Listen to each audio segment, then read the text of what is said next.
Coach Andy Cavins stops by for just a moment to give us a little bit of an update on how the volleyball team's going.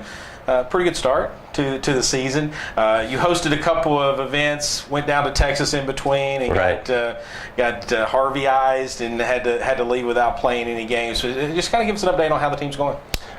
Things are going well. I mean, we're pleased with how the season started. Obviously, hosting the first weekend, we hosted Indiana Wesleyan and Doane, and a couple other solid squads. But getting those 2 top 20 wins was pretty impressive. And it's nice that Indiana Wesleyan and Doane are very, very contrasting teams. Indiana Wesleyan's a typical ball control team, spread the ball around, do a lot of good things.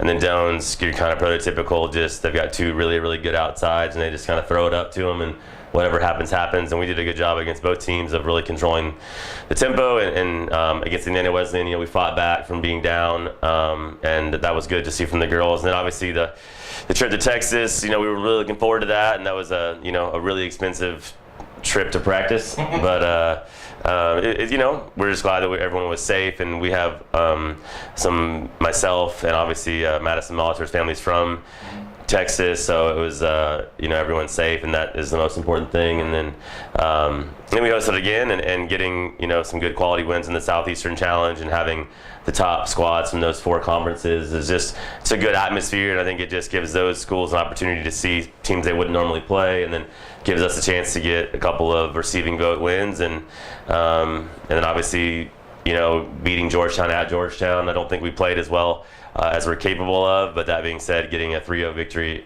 on their home court is always something we're happy about. You have a busy week in the conference coming up this week. 3 games over a 4 or 5 day period. Do you approach it that way? Do you approach it one match at a time? I mean, as far as the rest goes, and as far as your rotation goes. Yeah, we've been trying to give him some rest. We played obviously at IUS on Thursday after Georgetown, and then we gave him Friday off and Sunday off, just really trying to make sure that they're ready for this week. It's not just the matches, it's the travel, it's the missing class, there's an emotional toll that goes along with it. So Cumberland U is a much improved team. They're leading our conference in blocks per set, so something we can't take lightly. And then you got a long trip to Pikeville and Shawnee to round out the week. And again, Shawnee's a much improved team as well. So it's a good test for us, but the big thing is for us is just competing to get better, and not really getting lackadaisical or forming any kind of malaise towards our opponents. You're a Raider across the NAI. You moved up to 3 this past week, or 2 actually last week. How's the top 25 shaking out from a Raider standpoint? I guess from just a coach standpoint. It's definitely a more the parity is rampant in the NAI this year. I think there's it's difficult. I'd say beyond about 20. Of really picking out who that next 20 is. The top 20 is pretty secure in some form, but that 20 through 40 is really difficult. And honestly, I think most of the Raiders would agree that once you get past about 10 or 11, I think 12 through 40 could beat anybody. Cumberland U, for example, who's I think the 4th place team in our conference. They beat Ottawa, who's been in the poll consistently the last 3 years in 3.